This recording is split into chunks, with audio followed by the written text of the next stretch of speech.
Fantasy Football Show. Hello everybody and welcome to Planet FPL, the show each and every week revolving around Fantasy Premier League. My name's Suj. And my name is James. I got the intro a bit wrong. It's the world where everything revolves around Fantasy Premier League. Does it? But in our planet it does, mate. In our planet it does. FPL is non-existent for me these days, mate. What about Sky, you? is it all about Sky, is it? It's all about Sky, yeah. What are you up to overall rank, just while we're on that? Sky? Yeah. 1,400. That's not bad. It's decent. Yeah, we're getting there. Yeah, I after my Hokey Cokey got ruined, but that's another show. We still have one more game left in game week 26, game month 26 as it's been dubbed. Tell everybody how you're doing, how you feel you're doing. I feel like I'm on a non-disaster week, unlike the previous few. I'm on 45 minus 4. Clean sheets and bits of bonus for TAA and Robertson. Captain fell, Salah, Jack Grealish assist and a bonus point. Danny Ings goal and 1 bonus point. And do you know what's interesting about the Danny Ings goal, Suj? I do not. Tell me. He is the first player to score a goal for my FPL team since Danny Ings in game week 22. Wow. So that's 4 weeks without a single goal. And that's when you've dropped it outside the top No million. wonder I've dive bombed, mate. Yeah. How's it done? What's it done to your overall rank? Oh, I don't Flat? even know. I'll have to look. 1.1. Okay, so little drop. Yeah, minor. That'll get a little bit worse with City today. depending on what they do tomorrow night. Yeah, exactly. I say today is tomorrow, of course. We're both on the same points for the week, 45. But obviously, we still both have Kevin De Bruyne to play. I had the TAA and Robbo, as we both always do. But I had Lundstrom 7 points, which was nice. Salah captain fail, and then Danny Ings' goal. Literally, Jimenez, Vardy, Traore, Maddison. That foursome from the Friday night match massed me a massive 7 points. So that was a bit of a disappointment. But yeah, it's given me a rank drop of 1,000 places. So I'm still 487k. 1,000 places. Yeah. That nearly classifies for a grey, mate. Yeah, true. 1,200 place drop at the moment. So if Kevin De Bruyne bangs in a couple of goals, I'm sure it'll flatten out and it might be okay. But Is that all you own? all that's left is Kevin De Bruyne. If you just own Kevin De Bruyne like I do as well, then there isn't really any circumstance that you're going to see growth through that Man City game. No, maybe not growth, but I'd like to stay flat. It'll get worse. You think so? Yeah. I suppose the auto subs are still to come in, and Yes. the massive ownership of the West Ham assets is going to come into play potentially. Yeah, all those bangers on Mark Noble and stuff. Yeah, I just feel this week, I don't like this international game week. This the way it's international mid-season break game week. I don't think anyone's enjoyed it. No, it just feels like it's dragging Which on. the idea in and principle of being able to watch all 10 Premier League games was a great idea in principle. I think like you get to 3 o'clock Saturday and it's like, I went for a kip for an hour or two. There's nothing to do Saturday afternoon. Baby was asleep. I was like, I'm going to go to sleep for a couple of hours then. So I feel like for the majority of us, like 3 o'clock Saturday, that's where it feels like the game's really at, isn't it? From an FPL perspective as well. So with the Storms and that, and obviously the last midweek, there was no midweek football. The week before, there was at least the couple of FA Cup replays. It's just felt like a drag. It really has. I probably would have preferred it was all played on 1 week and everybody really did have 2 weeks off. Yeah. Because the one thing on reflection, it's a deeper conversation for a later date, is like there's a number of clubs who have not benefited from the proper break that was absolutely promised. So has it even worked? Like we're hearing that some clubs haven't even really had a break. They've just gone and trained through this period. Yeah. So has it worked? Not for me. No. You know me, I'd restructure it as the break between the third and the fourth rounds of the FA Cup. Yep. And have no replays. But yeah, you can at me about that. If anybody from the FA is listening to the show, which I'm sure they probably do. No. So on we go on to game week 27, but we still got one more game, like we've mentioned, left, which is City West Ham. We reviewed the three matches from the first half of the game week in terms of Everton 3, Palace 1, Brighton 1, Watford 1, and Sheffield United 2, Bournemouth 1 on the last episode of the show. And again, that was a shorter episode, only an hour. So if you want to listen back to any feedback from those games, do go back and listen to that episode. We've got 5 game days now. The matches started on Friday night with Wolves 0, Leicester 0. I feel you can't count to 6. And Wolves Leicester. 5 days. Sorry, I'm talking about 5 match days. That's what I was going to say. Yeah, 5. It feels. That's what I meant. Wolves Leicester feels like 4 days ago. Yep. Feels like a really, really long time ago. Yep. Did you watch the game? I did, and it was a good game. It was probably one of the best 0-0s I've seen for a while. I'm not sure about that. I enjoyed the tactical aspect of the game. I think it ebbed and flowed a little bit. Everybody had periods on top. So much about Wolves. It was interesting, obviously, with Moutinho and Adama Traore not starting, but obviously fit enough to take a place on the bench and come on. I think the notables on this, particularly for Wolves, is that on a different day, Raul Jimenez gets a couple. It's Norwich at home next. I think anybody who's been listening regularly will know I think his ownership is about to absolutely rocket ahead of this fixture this weekend, leading into the knowledge that we know they're going to play in game week 31. The caution with Wolves, obviously, is the fact that they're still participating in the Europa, which restarts this midweek.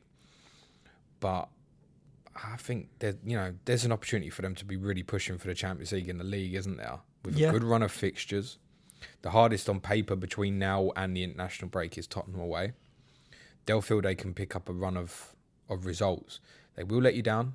I'm certain of it, because they always do in these sort of fixtures. The interesting thing is they take the game against Liverpool, which they lost 2-1.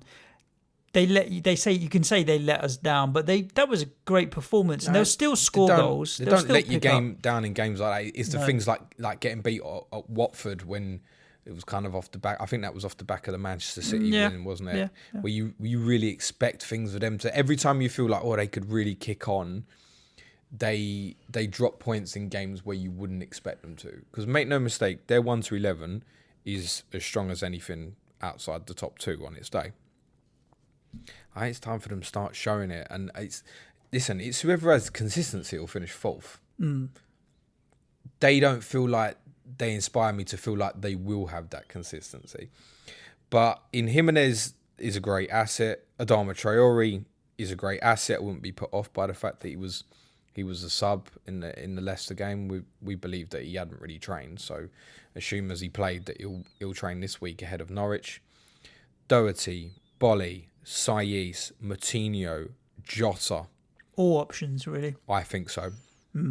Depending on where you're looking at price point, there will be an attack into Wolves this week with Norwich at home. And I think on a different week, if Liverpool didn't have the fixture they have on Monday night, with respect, Suj, that quite a few might be attacking Wolves, and particularly obviously Jimenez, as a potential captaincy this week. I've got him bust at Vice at the moment. Yep. Any thoughts on Pedro Neto? I thought he played well. The problem with 5 million, isn't it? You take Moutinho. Take Moutinho. He's a real talent.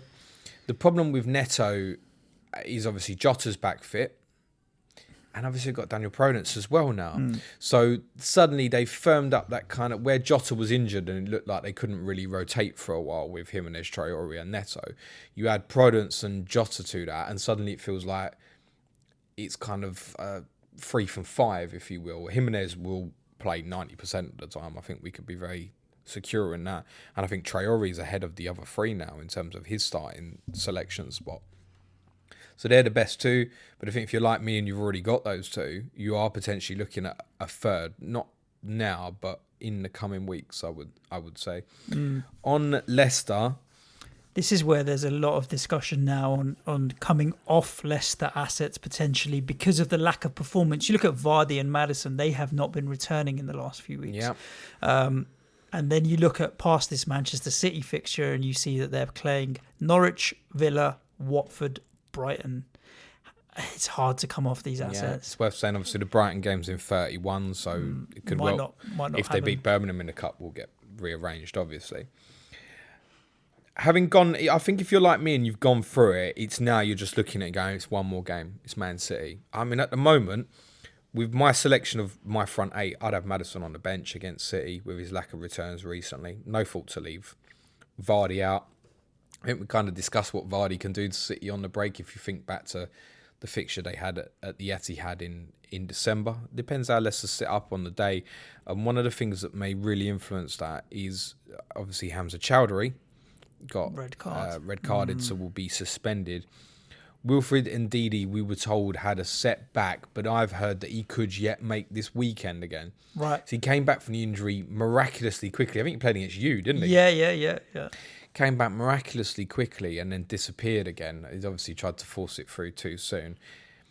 Whether he plays or not against City, I think it's something really to watch for in the run-up to team news of that game. I thought Johnny Evans and Siyunku were back to what we've seen previously from them this season. I thought they were both excellent at centre-half for Leicester. And Ricardo Pereira at right-back, I thought was brilliant as well. Yeah, I think he might get bought, Ricardo Pereira. Someone will come in for him. I think there's a lot of that squad that could get bought. But we obviously, at the moment, think they'll finish in the Champions League positions. Yes. And therefore, not even Champions League qualifying, Champions League proper. You would expect the majority of that squad to stay together, although I did hear more rumours last week that Leicester are seriously targeting a left-back because they seem to think that Ben Chilwell will go in Chelsea the summer. or something like that. Chelsea seems the obvious fit there. Yeah. Not because they both begin with Ch, but because they're actually looking for an attacking. Chelsea will want a left-back. Man City are not going to spend that sort of money on that kind of player. I don't think at the moment with their circumstance. Liverpool have got Andy Robertson. So if it's a Premier League team... Chelsea's the fit. If you look United with sort of the emergence of Brandon Williams, Luke Shaw played well for them last night. I don't think there's so much of a need as there perhaps might have been. I can't see Tottenham or Arsenal paying that amount of money for a fullback. No. So if it's an English club, I think it could only be Chelsea. Southampton 1, Burnley 2. I didn't watch this. I followed it on the on my app, but I didn't watch this game. You probably got to watch it all. Well, Danny Ings watched the corner come in from our old friend DJ Tim Westwood. The way he put his hands up and let it go through was as if I thought he'd got a shout. Like you would only do that if you'd got a shout from behind you saying, leave it. Was bizarre. And it could quite easily have been a Burnley player that shouted, leave it. Although it's bad faith in football. You'd go mad if that happened. Do you remember the one a couple of years ago? At Bournemouth with Chalobah, where I think it was Harry Arter shouted at him, leave it, and he properly dummied it. You'd go mad, I think, if that led to a goal on that. Yeah, it's not. Can we get VAR for lip reading?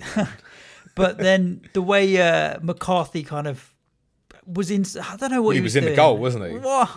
Doesn't make sense to me, but you know what? At the end of the day, he went back the other end and banged one in. Danny Ings could have scored a couple more as well. In spite of Alex McCarthy being my FPL goalkeeper, I think he's bang average. I don't really care. He's cheap and they've got a good run of fixtures. And somewhere in there probably will be a return for Southampton. It might be this weekend with a good fixture at home to Aston Villa on Saturday afternoon. A little concern on Danny Ings, and I think a few will captain him this weekend. Because I think there's that feeling of target Villa again, especially if Tyrone Mings isn't back for them. Yep. I can see people going through that thought process. But I just think with the other fixtures, Jimenez, Norwich, obviously Liverpool at home to yourselves on Monday night. That's such a massive call to go Ings over Salah or Mane, whatever you've got, I think. Yeah. But some will do it. My concern with Danny Ings would be off the back of Nathan Redmond's injury. He missed the game at the weekend, and I thought they very much missed him. And what would concern me on it was the shape that Southampton ended this game in, which was basically with Ings playing behind Long and Omofemi up front. And essentially, when it got to that point, Southampton never looked like they were going to score. And I think the reason he's the one who's ended up in that position is actually when you isolate and look at them beyond Redmond, and Buffal went off injured as well, Ings suddenly becomes the most creative player in the squad. Yep. And that would concern me a little bit. I don't think they would set up to... You're essentially talking about them changing to either a 4-3-1-2 or a 3-4-1-2, for example, with Ings then in behind the front two. but it also wouldn't massively shock me. If he does end up in that position, I think I would want to fire him out straight away, which will seem ridiculous. He scored a great goal. They've got good fixtures beyond the Aston Villa game as well. But I think it's just something to watch out for, because Redmond's probably going to be out till the international break. I don't know the circumstance on Boufal's injury at the moment, but Djenepo was poor. Yeah. We thought what we'd seen of him early season, he looked very good. I thought he was poor. The note as well on Southampton being a debut for Kyle Walker-Peters, who did all right. But if Southampton then moved to more of a back three, which saw Ryan Bertrand finish the game at left-sided centre-back, then it's probably Walker-Peters that would lose his place. A lot of people were asking me last week, Walker-Peters or Stevens. And I would strongly recommend, if you want to go into Southampton, that you still go for Stevens for the security. And also his bigger goal threat. He hit the bar again at the weekend. So that would be the recommendation if you want to go into Southampton defensively. Because I think those who've perhaps only got Ings and might have Umdenard last week will still look at Villa this week and Newcastle away afterwards and think, oh, well, it's still all right. I can still go down that route. Burnley have crept up nicely. They're on the same points as the Gooners now, 34 points. Well, they were before the weekend as well, Serge. Well, yeah, true. The one thing, won, the Burnley result, are comfortable now. The result for Burnley and Arsenal at the weekend eases the severe fears that especially Arsenal had of relegation. Both dropping back down. But they've never gone down, in fairness. No, it's in dropping back down the table to be in and amongst the dogfight. I'm obviously on a wind up. Of course, but you can draw a line under 15th and down, in my opinion. But just someone like Southampton, for example, went on lost 2 or 3 games in a row, or Burnley lose 2 or 3 in a row. They're not far off it, and then suddenly you are looking a little bit over your shoulder. Well, it just needs a little run of results, isn't it? I think when they got well beat at Chelsea in game week 22, we looked at the sort of next 4. Leicester at home, United away, Arsenal at home, and then obviously this fixture at Southampton with the form that they'd picked up, and went. That was the point you and I both went, yeah, Burnley and Newcastle are still really in the shit here. Newcastle then had some good results as well. Yep. You take away the 10 points Burnley have got in those last 4 fixtures, they'd be below you. Yeah. So it is a huge little period they've had, and they're now safe on 34. Yeah. Probably 4 points or so will be enough. Still not looking at any of their assets, though, really, from an FPL point of view. Unless and when they're available for a free hit or anything along those lines. You're still holding Charlie Taylor? Yeah, Charlie Taylor in for me, 4.2. Still cheap. He's touch and go depending on what moves are making the next 10 days or so in terms of whether he'll start for me in game week 28. But me now running towards game week 31 at his value is absolutely fine. Chris Wood obviously come off injured on top of an injury that Ashley Barnes has had for a little while. The news on Wood is apparently not serious, could even potentially be back for the weekend fixture at home to Bournemouth this weekend, which is potentially enticing. So, for example, that's the sort of fixture where Taylor's probably going to play for me this weekend, actually. And there's others who have sort of held through with Pope, suddenly looking at better fixtures, are obviously going to stick on him now. Matija Vidra, 5.3. Too good for the Championship, not good enough for the Premier League. Certainly scored a Premier League-worthy winning goal here. And it might be one to watch, but nothing more. I'd be more keen if there was news on Chris Wood to potentially get involved at James Rodriguez at 5.7 near a game week 31. And actually, as much as we've mocked it, Ashley Westwood still ticking along. He's now on 8 attacking returns this season, 2 goals and 6 assists, which isn't bad for 5.4 million, you know, as full 4/5 midfielder. And I think he's one with 0.5% ownership. Is the sort of one that might get looked for the sort of the 1 or 2 game punt around about game week 30, 31. Yep. Let's talk about Norwich, Liverpool. Business as usual for Liverpool. Norwich played okay. I keep hearing that. The stuff on Twitter around how they played through Liverpool and stuff, I didn't really put it this way. I didn't think they were as good as perhaps what the bulk of people thought on Twitter. They were okay. What, Norwich? Yeah. Yeah, I 100% agree with that. I just didn't think they were that good. And Liverpool were just like a boxer keeping them at arm's length. And every now and then Norwich might get a bit, break their way through or what have you. Having said that, had Pookie, it's Pookie and Cantwell that went through against Alisson, wasn't it, when he got his big arm out and pushed it away? No, was it Rupp? It was Rupp or Duda, wasn't it? Okay, one of the two of them. They all got blondie hair. I couldn't tell. They should have scored. 100% should have scored. Like you and me as a front two would have probably. Well, I wouldn't have passed it to you. But look at Alisson's hand, like the way he went down. That was a great He save. telegraphed it, mate. You got to give him credit for getting down there. There's so many keepers would have gone to ground early. And He's a top goalkeeper. Class. Having said that, if that goes in, different situation all of a sudden. But Liverpool, the thing I admire about this Liverpool team more than anything else is the patience. They just keep doing what they're doing. They never seem to panic. And they know that whether it's 70 or if you score your winner in the 70th, 80th, 85th, 88th minute, you still win. And they just have that patience and patience and patience. City used to have it where they'll just do what they know they're good at and keep plugging away. And eventually the goal will come. It happened against Wolves when Firmino put it in. It happened again now. The patience and just quality. But it's the variation in what they do as well is what kills you. That's why I keep saying you can't just put a block up against them with a sort of 9-10 men behind the ball through the game because they'll go direct. This was That's almost not direct, the first right? time this season we've over the and top. It's not a long ball. Let's be No. accurate about it. It's a ball. good direct pass over the top. But Mane still has to do the bit of magic on the end as well. Yeah, and obviously at the great top finish. end, they've got incredible players who can do that sort of thing. It's that they hit you from so many different angles. They were nowhere near at their best. But watching the game, I never thought they wouldn't score. Agreed with you on that. And I absolutely knew that it was Sadio Mane that would score. My FPL season is just banter now, mate. I'm telling you, mate. I mean, it's worth saying that if you held Mane through, then you have been incredibly lucky. I think from my position originally with the injury and going, unlucky to then not sell him was a mistake. I think if I had not brought in Salah, it would have been another mistake in spite of what the return has been at the end. So I always say, can you say you've made the right decision? Because when the team lineup came out and Mane wasn't in it, which I knew was a possibility, at that point, for me then as a manager, as an FPL manager, I'm going, I made the right decision. Correct. I can't affect the impact beyond that. No. I do absolutely have him want to watch that last half hour, however, want to go immediately back to Sadio Mane. Well, I don't enjoy owning Salah. Me neither. That's why I haven't owned him all season until the last couple of weeks. Even in the unbelievable season of, was it 17, 18? There were a lot of times I'd watch him and I didn't enjoy it.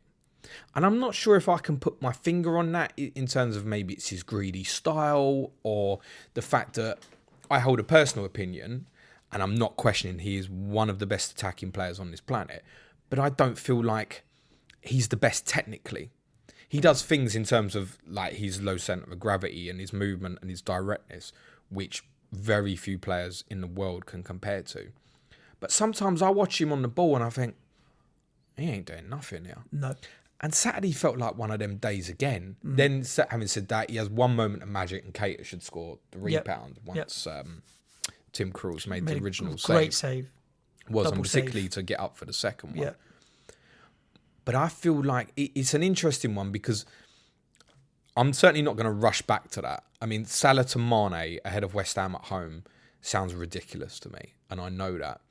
And even when I held through with Mane originally, I always kind of knew that February was a set of fixtures that looked like they could be real Salah captaincy hauls. And I feel like Monday is potentially that as well. So I know there's a little bit of talk of going backwards to Mane because of what people are seeing when they're eye.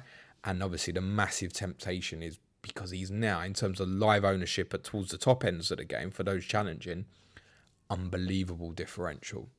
There's the other added factor. Don't forget that he's now $500,000 cheaper. You can do a lot with that $500,000. 12.7. Well, Salah is at 12.8, but depending on where you bought him, if I sold him, I'd get 12.7 now. Yeah. Mane's 12.2. Yeah. It's only a few weeks ago that they were the same bloody price. Yeah. Do you know what I mean? So there isn't $500,000 between them as an FPL asset.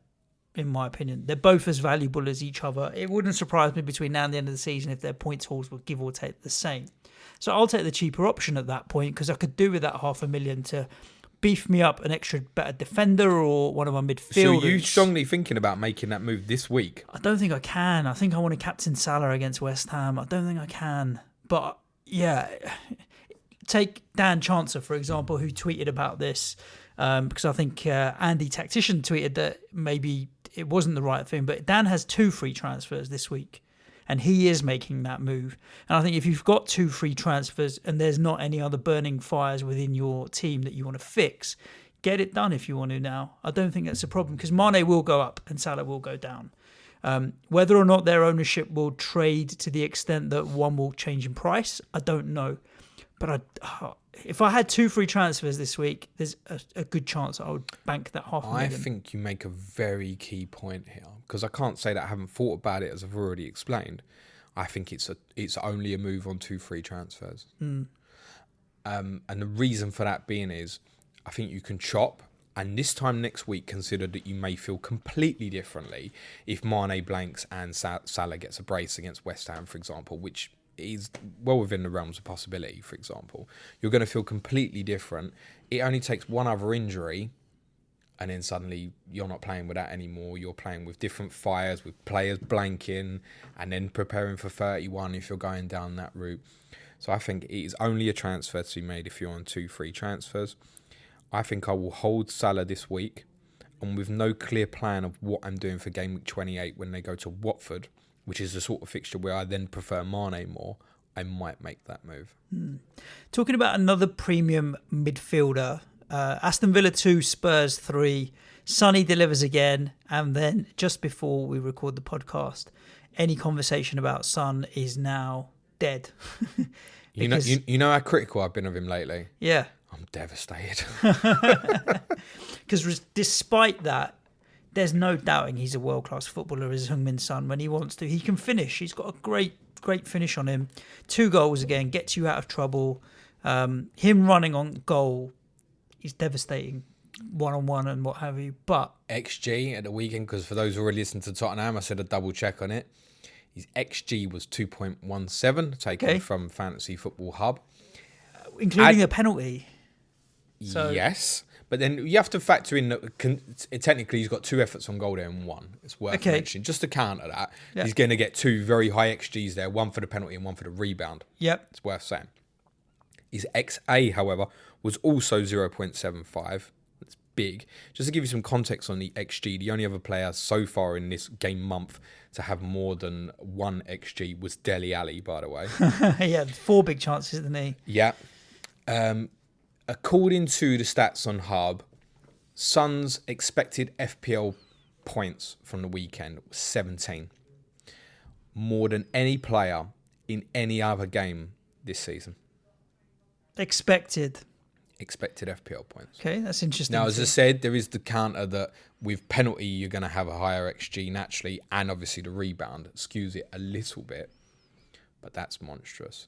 And I think, had I looked at those numbers and then thinking about De Bruyne's blank, yeah, I think there were so many of us were going De Bruyne to Son. The news that we have at the moment is Spurs have said number of weeks. I can say, because I did a little bit of research through Ben Dinnery's timeline, he had a very similar injury 3 years ago. It kept him out for 2 months. Possibility season might be finished. Yeah. Does that mean that there's literally no other Spurs assets now that we're really going to consider? I mean, well, certainly not going into this weekend in spite of Chelsea's issues, which we'll come on to. Lucas Moura. It's Bergwijn is the one to watch. And also Ali. Although, I mean, my God, how did he not score it? I mean, it wasn't just the fact he was having chances. It was having like one-on-one chances. God knows how he didn't return at the weekend. And him following in on that front three to come on to receive, there was 2 balls were played from the left, squared straight into his path. That's when you can get a best Dele Alli. Now, with Son's injury, I really don't know impact-wise how we'll change. There is a fault within Spurs fans at the moment, but from some, and some are in massive disagreement with it, that the best way to retain shape would be to play Ali up front. Stay with Bergwijn and Lucas in the wide areas, and then you just play Lo Celso where Ali's playing, and you have to make a compromise defensively, which will make us worse defensively, by the way, be it Dyer playing there or Jedson Fernandez or Ndombele playing there. Ndombele could play at 10, but he's just not fit enough You could say, right, and Ndombele for 45 minutes, Jedson Fernandez for 45 minutes, possibly. Which is interesting that Jedson was favoured late on in the game when he made the change at 2-2. So you might see Jedson Fernandez get some minutes, either in a central midfield position or off the right. I think the most likely is you will see him off the right. I think you'll see Lucas go back through the middle. And Bergwijn on the left. That's what I would have thought. Thoughts on Steven Bergwijn? And I think the massive thing with that is when I consider our next two opponents in the league as well being Chelsea and Wolves, which obviously suddenly, instantly look tougher just because of this Son injury. Lack of goal threat, yeah. And I think of Chelsea at the weekend against us, factoring in what happened in the first game where Lampard changed the shape and went to 3 at the back and they completely dominated us. And Kante's injury last night as well leads me to think that they'll go and do that again. If they go and do that again, it's absolutely key that Dele Alli picks up the space in between, or rather behind, particularly Jorginho and obviously Kovacic as well. Then factor the following game. If that's the way it goes, you'll play against a team with a similar setup with, we would think, Neves and Moutinho. Same thing. Pick up that space, possibly even more so against Wolves because obviously Cody wants to go so much deeper. So Wolves are not a side you can very easily kind of get in behind pace-wise. So you need to pick up the ball in between the lines. And that's why I think Ali was probably most likely to stay in that 10 area. Because as much as he frustrates me on the ball, one of his best traits is movement. Our friend Adam Hopcroft, who was on Clash of the Correspondents last week, tweeted quite a decent thread after the game. The interesting thing to come out of his thread mainly, I mean, we already know with Villa from an FPL point of view, it's Grealish or nothing.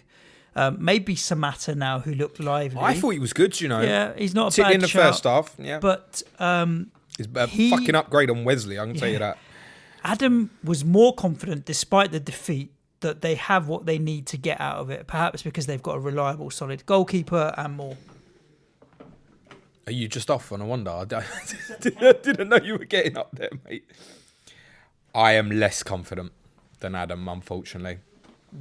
I think that, again, the circumstances there with Mings, I wasn't aware till I saw that. I was still moaning about Lo Celso and it was about 10 minutes past 1. I was like, where's Tyrone Mings? Yeah. That's a result.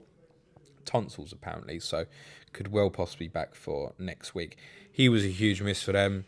It's ended up being Engels' replacement, who... one thing I do want to say, by the way, I think I'm in the minority here. I don't think it was a penalty. I just want to say that. Okay. I haven't heard anybody who doesn't. I don't think it was a thought it was a penalty penalty, but- on Bergwijn. You did or you didn't? Yeah. Yeah? What is it Everybody seems to think it was. Yeah. I don't think it was. I think he's sliding to make a block challenge, and I think Bergwijn leans into him. I don't know what else he's wanted. He's made, for me, a stretching block tackle to try and block a shot. Bergwijn then feints and leans into him. So then, obviously, because no choice Engels can't whatsoever. stop his body movement, and then obviously Bergwijn has the shot, and at which point that's after contact. I'm not saying Bergwijn's cheated in any way. He's played for it, maybe. I don't even think it was necessarily playing for it. It was his natural kind of step had led into him. If you just watch it back, Engels makes a slide and he doesn't slide towards Bergwijn. Bergwijn then, because of the way he's trying to position his left foot to take the shot with his right, steps into it. Engels can't go anywhere. I thought it was so soft. I ain't fucking complaining, by the way, though. I would have been if it was given against me.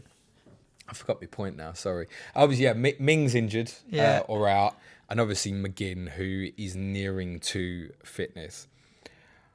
I think one of the massive problems they have is, and Grealish is playing so well. For me, he was man of the match.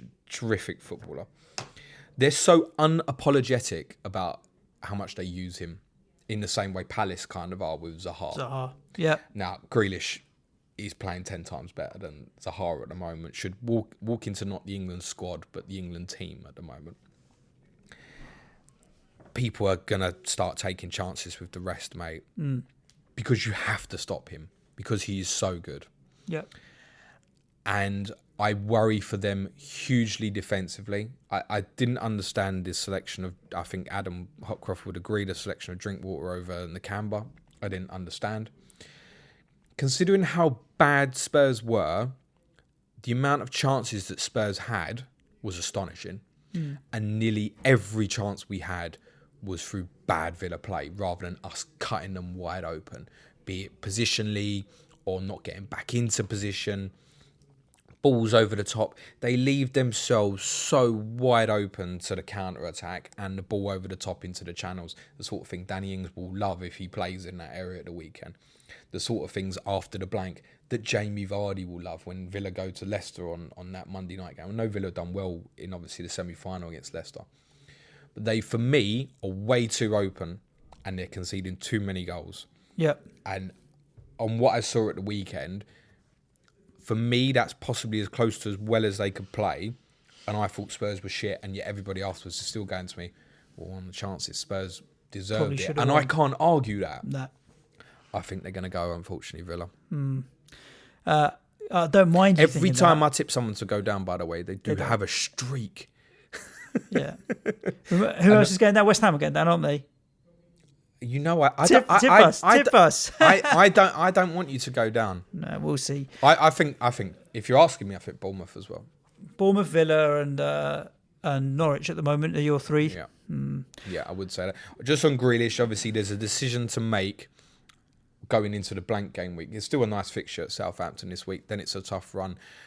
Strong bit of advice. You take one piece of advice out of this podcast. Repeat what I said in Tottenham.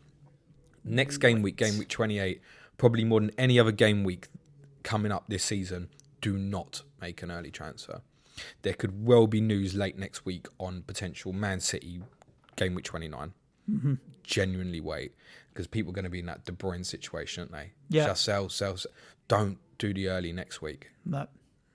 Arsenal, straightforward home victory, 4-0 against Newcastle. Not at all. I thought Newcastle, certainly for the first half, 25 were to better. half hour, were a better side. But ultimately, if you look at it over the whole 90 they minutes, they well deserved to win. Yeah. After half time, I think maybe Arteta got into them a little bit at half time and gave them a kick up the arse that they needed. But the goals were spread, the assists were spread. Pepe and Lacazette picking up the majority of the returns. Despite that, Aubameyang's still going to be the one that most FPL managers will have one eye on. Yeah, I don't know. The crazy thing with Aubameyang is, and I thought Arsenal's best performer was Saka. Again, I think he's playing really well. What in FPL terms we would call reverse OOP, as in out of position in the wrong way. He is someone you could possibly consider as that fifth mid position, I think. Saka? Yeah. Yeah, 4.5 million, cheap. Yeah, I mean, he can sit there on the bench. If he comes in, it's all right. He's got a few attacking returns now. Mm-hmm. And there's certainly a case that he's potentially holding on to that shirt over Kolasinac. I heard some rumours that Leicester being linked with Kieran Tierney already as potential Chilwell placement. And because of Saka's development, Arsenal saying, maybe we didn't get the player that maybe Arteta doesn't like him. It's a different manager. Yeah, seems hard to believe, but that's a rumour. Newcastle, oh man. Although they're like on 31, I just don't feel like they're out of it. Like I still feel they're in the mix, and they've got a good couple of fixtures. Yeah, well, they've got a good run all the way through to Manchester City in game week 34. I mean, Palace, Burnley, Southampton, Sheffield United, Villa, Bournemouth, West Ham, and 4 of those are at home, they have a better defensive record. If you take the next 2, Palace away and Villa at home, they're well capable of losing both those games. Burnley at home. Burnley at home. Claret and Blues, you're getting mixed up, aren't you? Villa's potentially 31, isn't it? Yeah. If you take the next 2, Palace and Burnley, they're well capable of winning both of them 1-0 and losing them both 1-0. Yeah. I think if they lose them both, they're potentially back in the shite. I don't agree because I think the other clubs are in more of a shite situation. Well, I don't think they'll go down. But they do need to be careful here. Well, they just don't score enough goals. We know their XG is notoriously low. It was interesting listening to Jermaine Genius's comments on Match of the Day too about St. Maximin possibly going through the middle. My personal opinion is it would make things worse because the only one creatively from any form of deep position that can get them up the pitch. Yep. You need to get to that position in the first place. Just the others can't keep up with him. Joe Linton's got Imanala, mate. They'd make like a bad tag team, mate. Yeah, seriously. Chuck Wesley in there as well, and I think like Wesley at least has some physicality a little bit. The pair of them they seem like they've got no desire to score goals. It's bizarre, isn't it? I just don't understand it. I like St. Maximin, But the setup for them with the 5-4-1, which kind of verges onto a 5-2-3, like, they have to be scoring the first goals in games, really. They're not going to come from behind often, because then you sit off them a bit, because you know they want to pick you off, and you just do the reverse to them, in the way Arsenal have ended up doing, essentially, very late on in the game. Yeah. I thought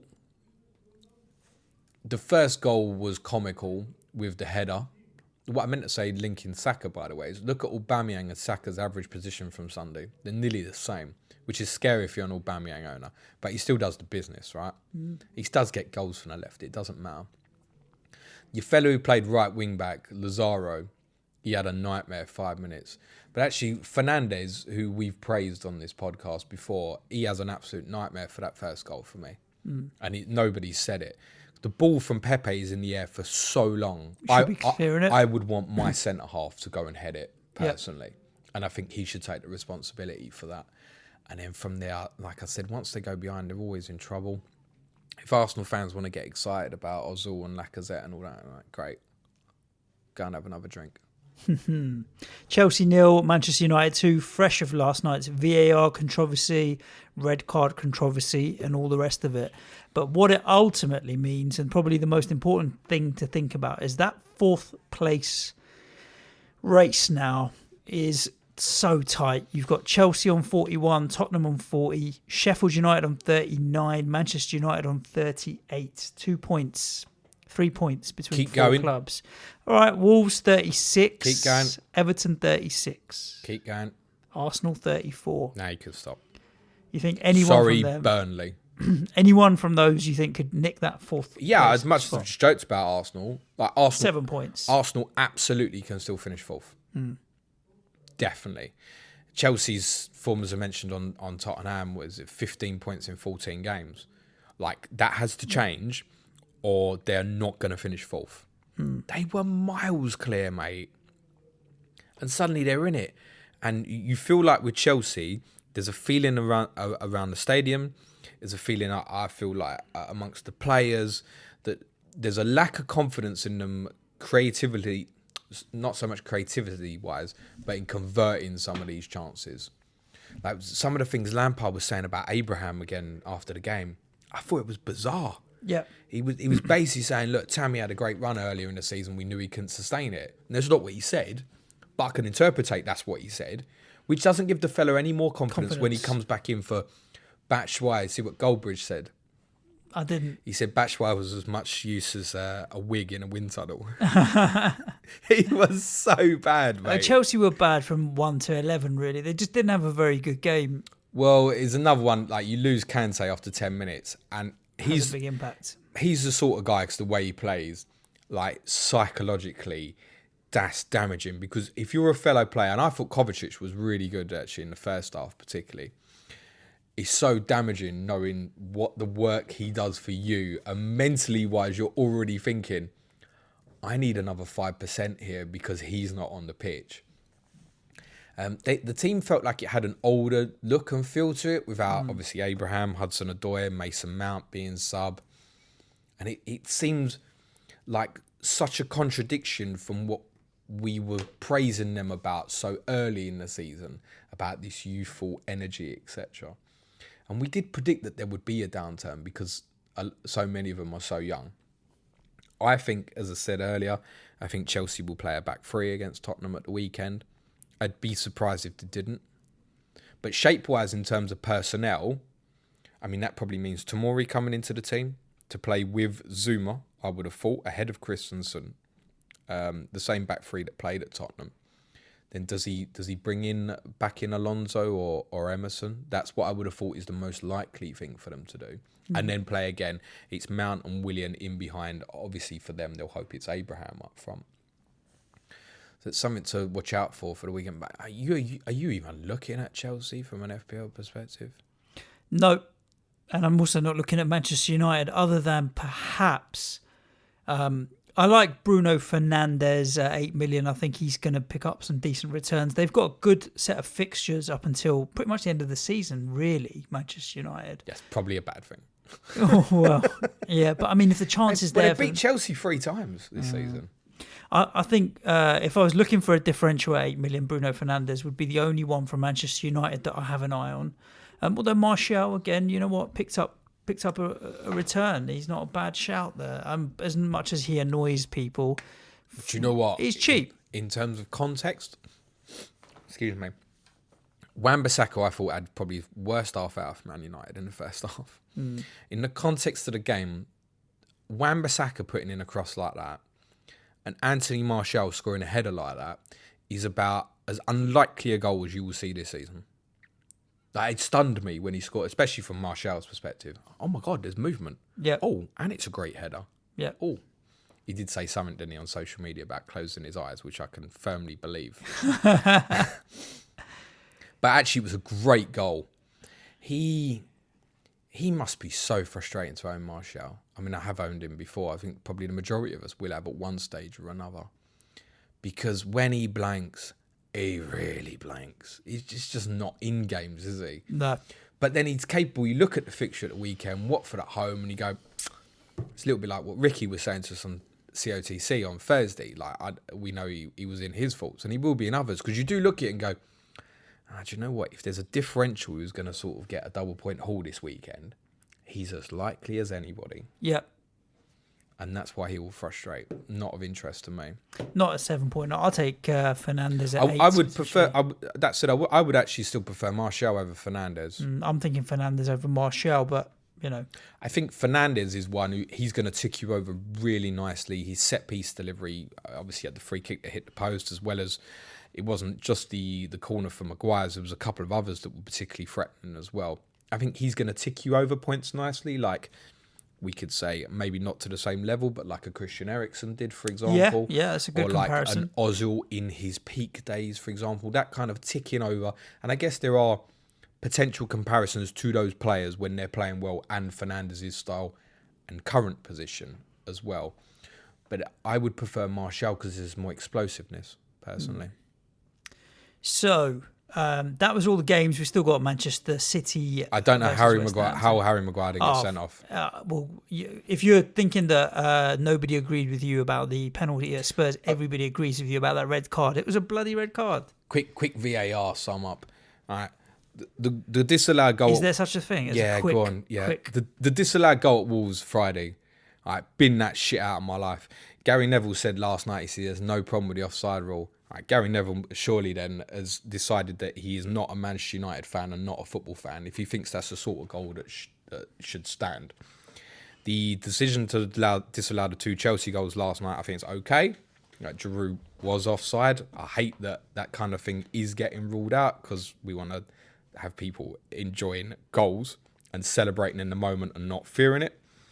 I thought the push on Fred that led to, what was it? Fred into Azpilicueta. I thought that was a foul. Into Zuma. Yeah.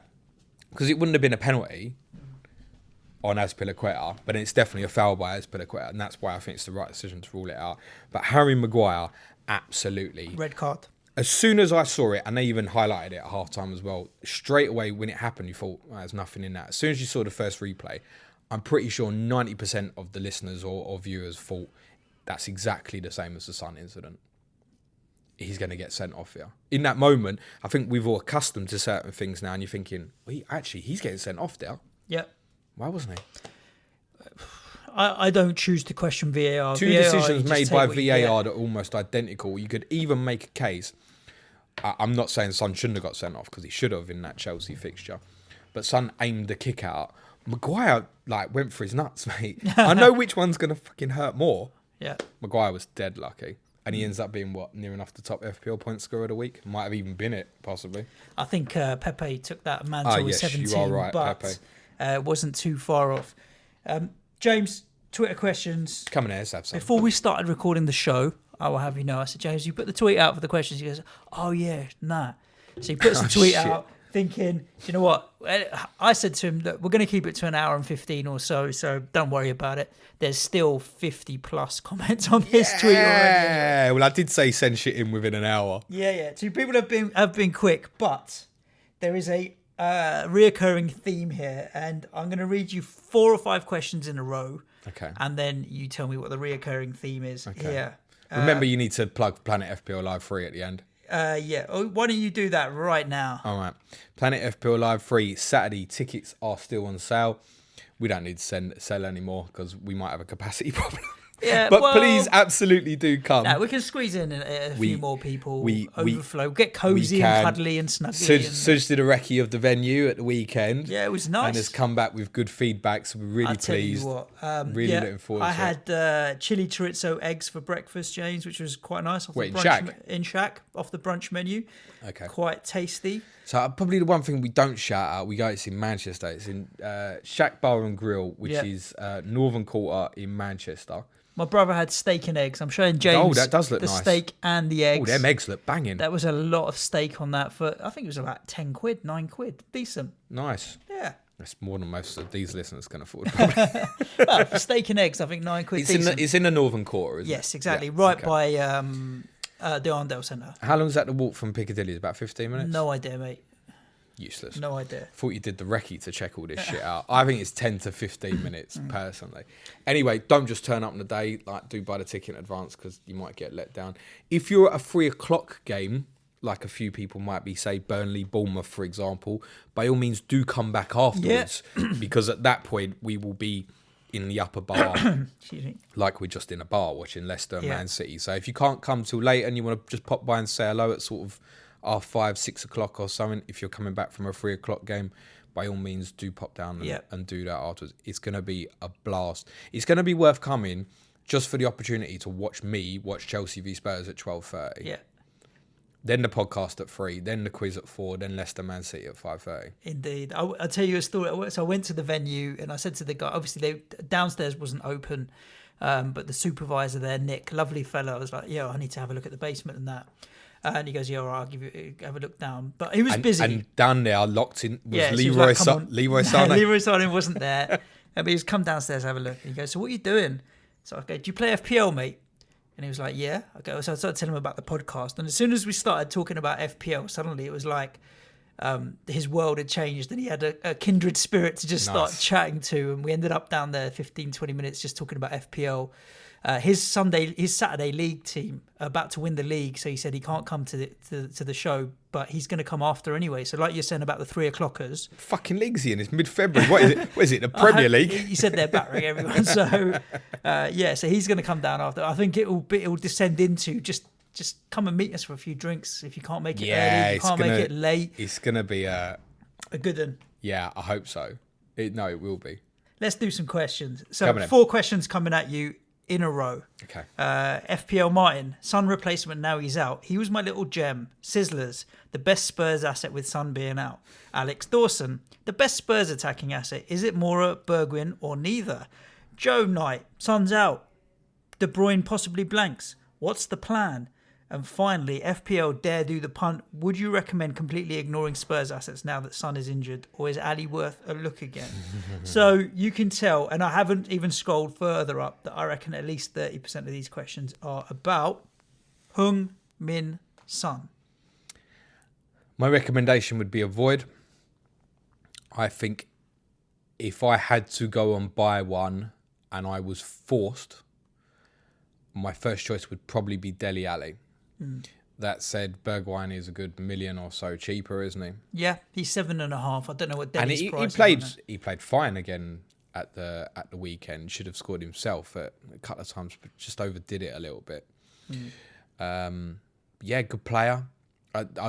It would be Ali, Bergwijn, Lucas, which is order of price as well, isn't it? So it's probably not helping people too much.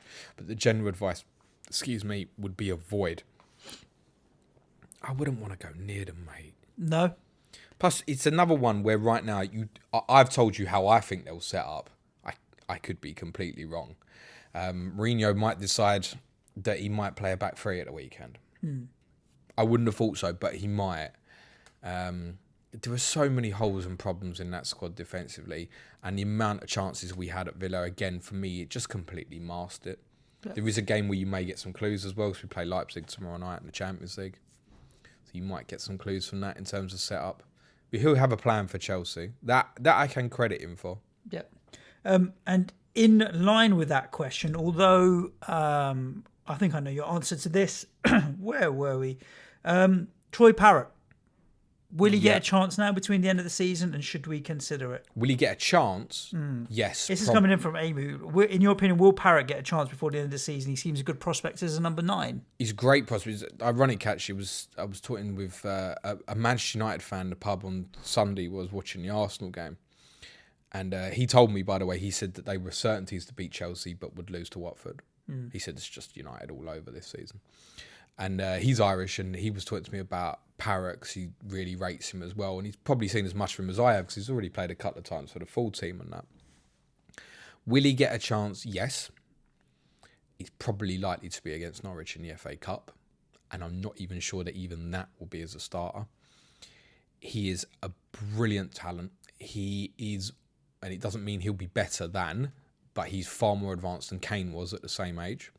So there are high hopes from him. I don't see it. No. I don't see it. Let's talk about a very simple question coming from Kvig FPL, Kvig_FPL. An A or B choice here. I know what my answer is going to be. Should I start Barnes versus Man City? That's John Barnes. Or Willy Bolly, but no, it's not. It's Harvey Barnes, obviously, versus Manchester City. Or Bolly versus Norwich. I'd play Bolly versus Norwich. Oh, I think I'd go Barnes, you know. Mind both- you, I've just said I'm going to leave Maddison out I at the mean, weekend. Norwich, if you look historically, they do score goals consistently, Norwich. Having said that, the way that Wolves defend in packs and they press and Well, there is develop also the ball. obviously the case that Bolly's come back in the team and have had 2-0 nils. I suspect it's probably a little bit more than a coincidence because he's such a vital player for them. Yeah, But they do often concede in odds and sods when you don't expect them to. And Norwich will keep playing the way they play, right? But then they don't score many away from home. Good I'm change going that. I'll go Bolly. Bolly, yeah. I'm sticking with Willy Bolly. I think I prefer the Wolves fixture there. Peter Randall asks, there's two parts to this question. Did Jose see your haircut and is now modelling himself on you? And the second part is Jose preparing for a hair transplant? The first part of that question he didn't actually ask. I added it in. He just asked if Jose Did you hear what the dickhead said? is preparing for a hair transplant. I didn't hear. No, no, obviously not. That the barber did such a bad job on the trim. So he was just like, yeah, take it off. Oh, really? Apparently, that's the story, yeah. Okay. And you got that amount of money, I'll be a bit careful about who's cutting my hair, I think, Yeah, maybe. true. I mean, how Some of wrong these can footballers you... pay a couple hundred, 300-400 quid a Oh, pop madness. for haircuts. Some of them fly... there's one guy who gets flown in from somewhere. A For a few of trim? them fly... Yeah, they fly him in, mate. Unbelievable. Somewhere, yeah. It's all about that fade, mate. We got a question from Joshua Lartinelli. If City get the European ban next season, who's your City treble up? I think we'll worry about that when we get there, shall we? Because there's a lot to happen in between. Yeah. Whether or not Laporte, De Bruyne, and whoever's up front, probably. Jesus, maybe. Oh, What's the matter with you? You just run out of battery. Siri. I didn't catch that. Could you try again? No, I can't, Siri. Is that someone's name we said again that's fucked Yeah, it up? I don't know who we said. Is it Laporte, Jesus? De Bruyne. I think it's Jesus. I said Jesus maybe, and it came up and just said Jesus maybe. Jesus. Siri. I don't know. Send her off. Dennis Maximovs asks a question. Arsenal assets to use. Can we trust Pepe? There is also another question from Paul Gibbons, 43, and I know he's definitely going to wind up with this one. Is Ozil worth a punt at 7.2 million? I wouldn't go near them, mate. I would have a look at Ozil's stats for the season and decide for yourself whether you think that his attacking returns justify 7.2 million. When you've got Harvey Barnes, Grealish, all of these guys are cheaper. I'm not going near Arsenal. I'm not against Arsenal overall. I think Lacazette, if you need a striker, I think in that some value. of it comes from the idea that people are thinking of going away from De Bruyne. A lot were thinking to go to Son. You now got all the Son owners are thinking, where do I go? Can't go up in value unless you're going Salah and Mane, Yep. which might be the way a lot more attack now. Do you want to go back to Sterling? So then the next one down's really is Pepe and that, isn't it? And so you think, well, they've got another good fixture. There's another home game at the weekend. Could they? Yeah, do you know what? Go for it. And if you get it, great. Congratulations. That's not for me. Another question that's come up a couple of times here, and this one's from Kyle. Dynamite Dons. Kyle, thank you for your question, mate. Do we go back to double Liverpool attack, or is it better sticking with the double defence? I think the majority of people on double defence, especially while Mane was out, they just keep keeping clean sheets. Well, Is there any temptation to go back to double attack? Well, not that you've ever had it, but Trent Alexander-Arnold hasn't blanked since, game week 18 or 17 or something. Mm-hmm.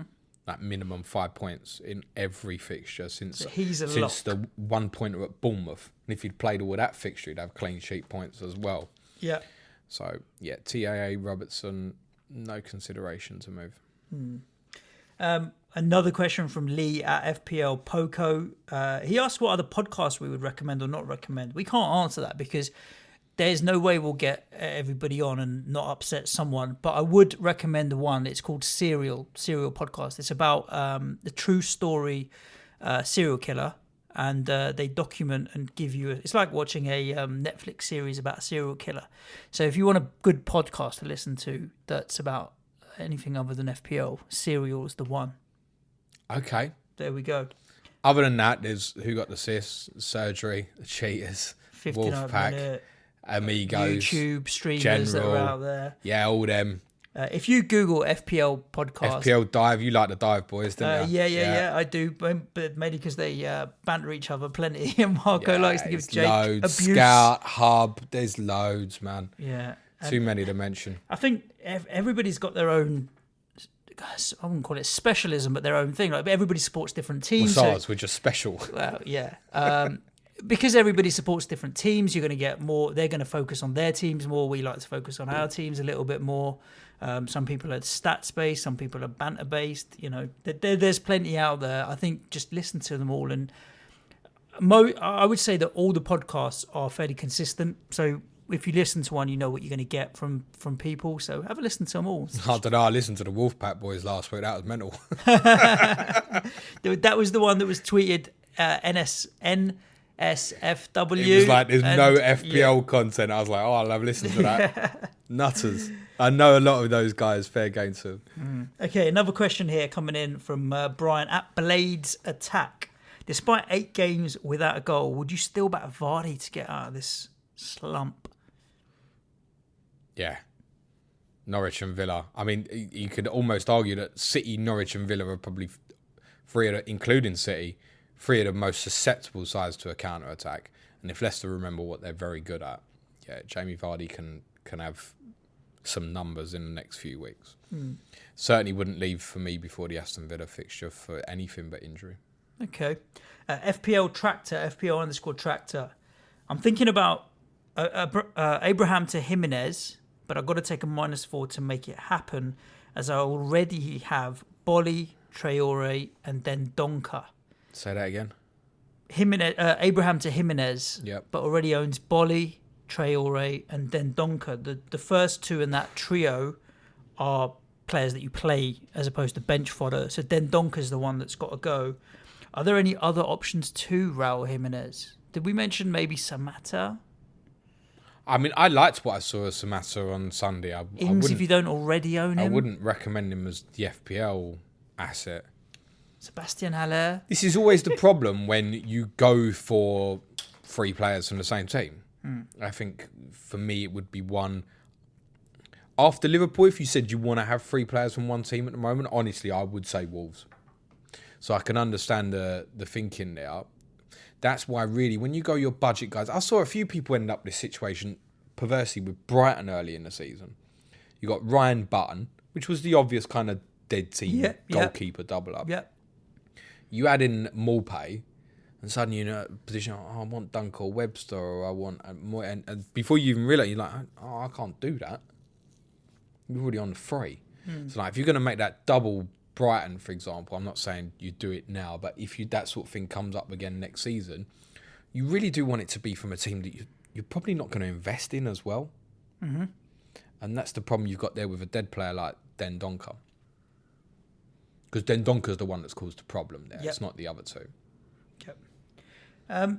Essential Essed Marcus. Let's talk goalkeepers, please. 5 seconds is enough. 1, 2, Now, let's talk about it seriously. You've got McCarthy. Yeah. We've both got McCarthy because he is cheap. I won't be changing my goalkeeper until I play my wild card. And even then, I may not change my goalkeeper between now and the end of the season. Southampton's fixtures are okay. Someone did ask a question about them defensively and whether they're a consideration. Definitely not a double up, but I think the keeper, just ride it out and hold him if you've got him cheap enough. I covered this on something last week about the idea of having, like, before we knew Redmond was injured, I was like, nah, Ings attacking, and if you want one defensive, be it. My preference would be McCarthy or Stevens at centre half. And those would be the three players that I would consider. But you don't want McCarthy and Stevens. It's just not enough trust in them. So, yeah, they're all right. Like, McCarthy's okay and it's a good run of fixtures. So I'm obviously not moving. But I think one thing I do want next year is I want something in there that's far more reliable than what I had this year, with an expectation, in my opinion, that Villa... We kind of thought, if you remember back the pre-season, and it's not a trump out the bum because none of us thought Sheffield United would do quite what they have done, but we did think they'd be the best defensive of the three coming up. Yeah. And that blindingly obvious in hindsight, wasn't it, to look at, say, Dean Henderson, for example, and I wanted to be different and go Tom Heaton. Like, don't do that shit next year. No. I would, in mind for me right now, would be people like price dependent.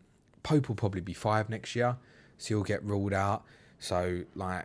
Do you think Dubravka could drop down to 4.5? Because the amount maybe? of saves he's made this year, I think Probably he'd be the same. Not. He'd have the same problem with Ben Foster. Fabianski's not going to drop. Patricio, No. Pickford, any of these guys, they're not going to drop either.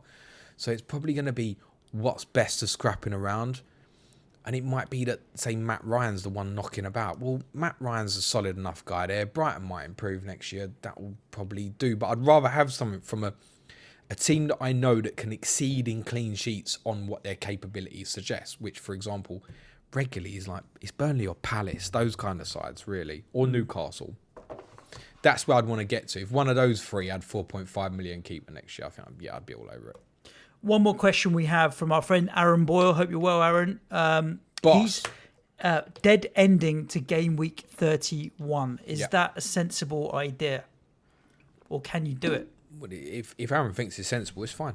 Yeah, he's put free hit. Is it possible to dead end your team into 31? Because I am. So he's building a team for 31 and then wild card straight after in game week 32. It's a strategy that I did before. Followed by bench boost bench boost you'd have to save for a little later.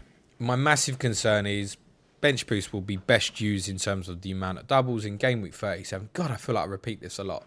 But yeah, shit happens. The problem is the space in between 32 and 37 is a long time. I did this strategy myself a few years back, and by the time I got to game week 37, I hated the team. But I had to follow through with it then. I wasn't going to be starting making minus 16s and shit like that. No. So that's the only issue with that strategy. What wildcarding in 32 does do is you'll have the immediate assessment of those rearranged fixtures. But it's safe to say that the most doubles will be in 37. It is a certainty. One other question which came from our friend FPL Flucky Lucky for Flucky whatever. Lucky. Well, I just don't want to say the actual real words Lucky or whatever, fucker. or something along those lines. And it's a completely non-FPL related question, so we can mull on it for a minute or two, and then we wrap up this show. It's about Barcelona. They have been given permission to sign an emergency striker. I don't know enough about it. Do you know much about it? It's because Suarez is injured. They're allowed to sign a player. You research it and we might talk about it next Monday. But the parallel is, look, well, Son's injured and Kane's injured. Well, exactly. Do Spurs have permission to sign someone? Of course we don't. Apparently not at the moment. So why have they been given permission? Because of Barcelona in Spain, in a team, in a league, let's face it, monopolised by two football clubs. Yeah. That's why. £17 million for Martin. What, like at La Masia, Braithwaite. they haven't got a kid that's good enough, or they can't just fucking play Messi there. Yeah. Like, what's the problem? Yeah. I mean, that's staggering. You imagine that now with Spurs. Oh yeah, Kane and Son, come back, Llorente, all is forgiven and all that shit. No, mate, we just get on with things. Yeah, it does seem this is one of the big concerns around world football. Even when we're talking about the financial stuff, double standards, and people hate double standards with a passion. So the ruling was they had to buy. I mean, one thing to say is there are two options. One is to get a player that was out of contract, which any club can do at any time anyway, by the way. Right. Or they were allowed to buy someone from their own league. Right, okay.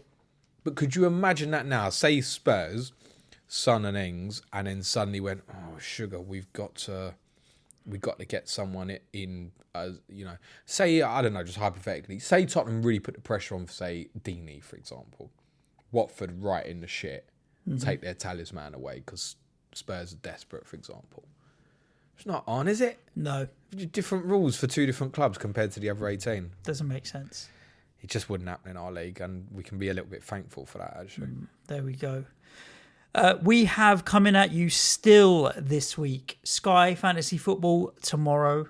We'll see where our teams are at before the Manchester City West Ham game and revise transfer strategies. You can find out why I was screaming at the TV last night, Wilma. We have Clash of the Correspondents with Johnny Pringle, our Manchester City correspondent. I'm hoping there's not too much creep of financial fair play, but there will be a little. And also Johnny's going to get the right to reply. 100%. And Anup, our Leicester correspondent, who is still going to be flying high despite their not being in the Carabao Cup final. I think getting third this season is still a very real possibility for them. And we have the final plan on Friday, as well as some live streams and all the rest of it with our live show. Only 4 days away now, James. Yeah, potentially 2 streams Friday. My kind of usual Ask James stream that I do at home in my living room when the baby falls asleep. Suj and Manchild might be joining me for something later in the evening on our way touring to Manchester for Planet FPL Live 3 on Saturday. And then next week, we might just do it all again. I thought we were having a week off next week. Oh. Listen, you're having a week off in April or so, and I'm finding some suitable guests to replace you. Is it April yet? There we go. Guys, thanks for tuning in. Again, all your interaction on Twitter or in the comments and what have you is really appreciated. Do share the podcast with all your FPL playing friends, family, neighbours, unless they're beating you in your mini league and you don't want them to get any better. The mood in my house ain't great. No. She kicked my ass by about another 20 points this weekend. Ooh. She's killing me, mate. There we go. Ciao for now. Give music, man, child.